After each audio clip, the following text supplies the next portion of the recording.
So, thousands of police, of course, last night were braced for another night of protest. Rumours, if you were to believe them, was that it was going to be one of the biggest nights of action that we'd seen so far. I've got to say, didn't materialise at all. What we did see is thousands of anti-racism protesters. They took to the streets in an apparent show of solidarity. And yeah, it was not what anyone was expecting it to be. And I've got to say, I'm very, very pleased about that. The sooner we can get some calm, order and peace and civility brought back to our streets, the better, is what I say. Many people have been speaking out today. Let's have a little listen to what Keir Starmer had to say, shall we? I think the fact we didn't see the disorder that was feared is because we had police deployed in numbers in the right places, giving reassurance to communities. We were able to demonstrate the criminal justice system working speedily. So yesterday you saw the sentencing of individuals who've been involved in disorder days ago, some of them getting sentences as long as 3 years. That sent a very powerful message. Let's look at Mark Raleigh as well. He is speaking out as well. It was a massive policing operation. I'm really pleased with how it went. And we put thousands of officers on the street, and I think the show of force from the police and, frankly, the show of unity from communities together defeated the challenges that we've seen. And it went off very peacefully last night. A couple of locations we had some local criminals turn out and try and create a bit of antisocial behaviour, and we arrested a few of them. But it was a very successful night, and the fears of sort of extreme right disorder were abated. So a successful operation thanks to communities and police. Ben Habib, is this the start of a new dawn? I wish. I mean, it's remarkable, isn't it, that the Prime Minister and the head of the Met are prepared to categorise all those who are protesting against immigration, effectively, both legal and illegal, as far right. Those who come out in a counter-protest come out claiming to be anti-racist. And the language, just talking about the politics about it for a moment, the language is all associated with discrediting the view that immigration needs to come under control or that illegal migration should be stopped. I mean, I can't believe for a second that Keir Starmer or the head of the Met actually know what the political disposition of all those rioters were. To come out and say they're all far right, well, there could be some extreme far... I know lots of people from the left-hand side of politics who are anti-immigration, and they've deliberately politicised it because they want to promote their agenda and shut down those of us who have a legitimate call for reductions of numbers of people coming to this country and, frankly, the cessation of people coming to this country illegally. The problem that you've got now, though, is that there are many people, as you say, with what I would very much argue legitimate concerns.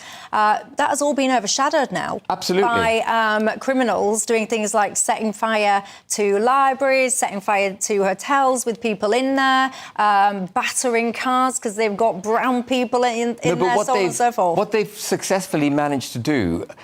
that would have distracted from the protest, but what they've successfully managed to do is to lump all those who've got a legitimate concern who would have protested peacefully in with those who weren't peaceful. And so the entire protest, peaceful or otherwise, has been discredited by calling it far right. And that's the aim. That's the political aim.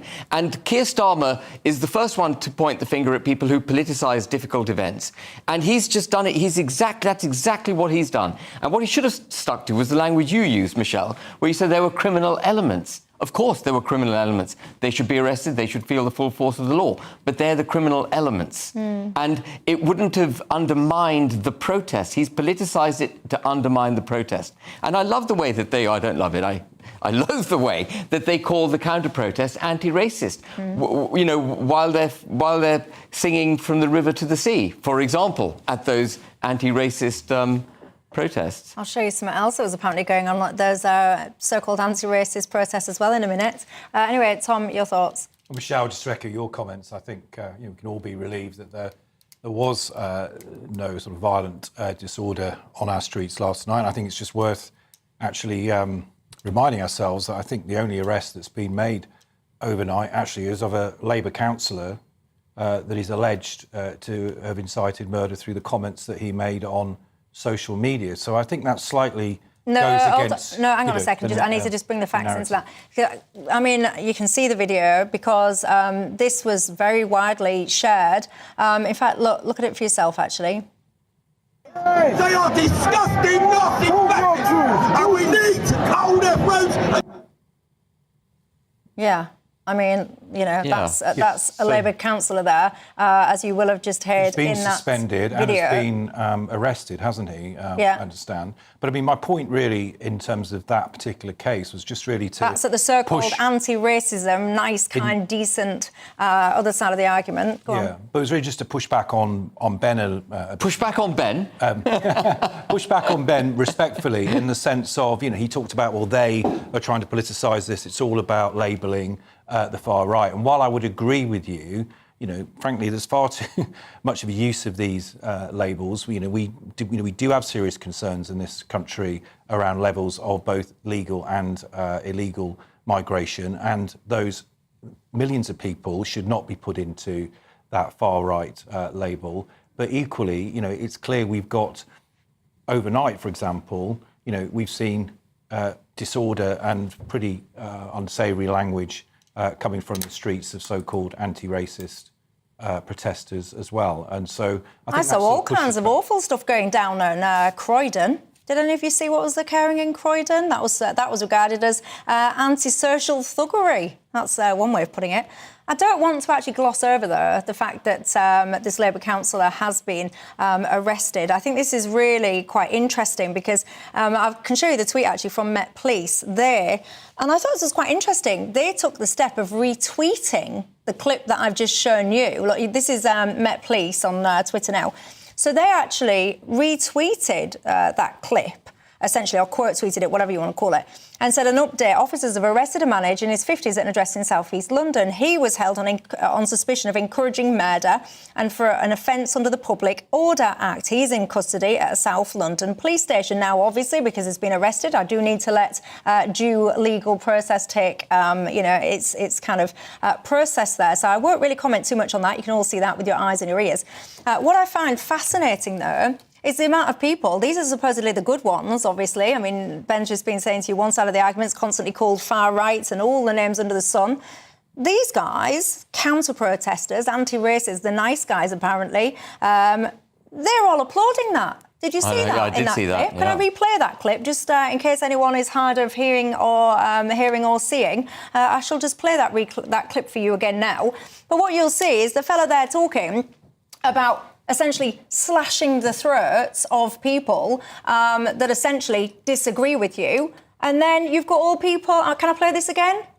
They are disgusting, nasty bastards, and we need to hold their throats. But Michelle, I mean, I'd challenge you. Hang on, look at them all clapping and cheering. So some fella... And I have to add the word allegedly now because there's a process going on. Some fella has allegedly just said the things that he said. He's now been arrested for suspicion of encouraging murder. People, the decent people apparently, clapping it. Yeah, but that doesn't make them guilty of the same alleged offence. I'm not suggesting it does, but it means that they agree. Surely, if you clap, if someone says, and I've got to be a bit careful because there's a process going on, but... Hypothetically, if someone was to stand in front of you and say, we should slit the throats of anyone that disagrees with you, and you go, yeah, woo, yeah, woo, woo, woo, Tom for leader, I mean, you could... Tom would never say that. You could be forgiven for thinking that I actually agree with the sentiment that you've just expressed. Well, as a former Labour councillor, I'm appalled, actually, that those comments were ever made, and there's no place for them in our society, and there's no place either for people... cheering those sorts of comments on. But as I say, I think we've got to be careful here because we're also going to debate on this show tonight about actions that the regulator, Ofcom, wants to take and potentially, who knows, new legislation that might be on the tracks, which is all about, frankly, trying to, which you touched on this point, Ben, label people who have legitimate concerns. You know, I mean, the psychologists will tell you when people get in groups, human beings, lose quite a few brain cells when they get in groups. Yeah, they behave differently. The behaviour changes, and I think we should be giving those people who were gathered around that individual last night the benefit of the doubt. He will have to face the full due process. Quite rightly, Michelle, as you say, in due course. But equally, let's remember the narrative with that one this side being feeds described into. as the good, decent people, whilst they are clapping along to the suggestion, the implied, alleged suggestion that someone's throat should be cut, and they are held up as the poster people for how society should be. That's my point. Yeah, but my point is, I think the vast majority of people that have turned out on our streets, on whatever side they are so-called protesting on, actually are decent, law-abiding human beings. But we do need to be realistic and not naive that there is also thuggery on our streets. Some of it is organised far-right But the point thuggery. I'm making... Some of it's other types of thuggery that's going on. I mean, the point I'm making is that our political leaders, and certainly the head of the police, should not be politicising it. They shouldn't give in to this narrative of far-right, anti-racist. I mean, categorising those who wish to bring down immigration as far-right is already categorising them in a negative way, undermining the argument. And then the anti-racists, of course, being anti-racist is all virtuous, but at the same time they're saying that those who are pro-reducing immigration are racist far-right. That's effectively what the head of the police and the Prime Minister are saying. They're not listening to the root cause complaint of the people of this country, which, by the way, just to remind everyone, you know, we voted to reinstate our borders in 2016. We wanted to get rid of freedom of movement. We wanted our borders brought back. We wanted an independent, sovereign, United Kingdom. And the reason Starmer politicises it, the reason he's prepared to give succor to people who are equally disgusting on his side of the debate, he's prepared to give them succor because they follow his belief, his ideology, which is he wants to be in the EU, he doesn't want borders, he's fine with immigration because actually Starmer doesn't care.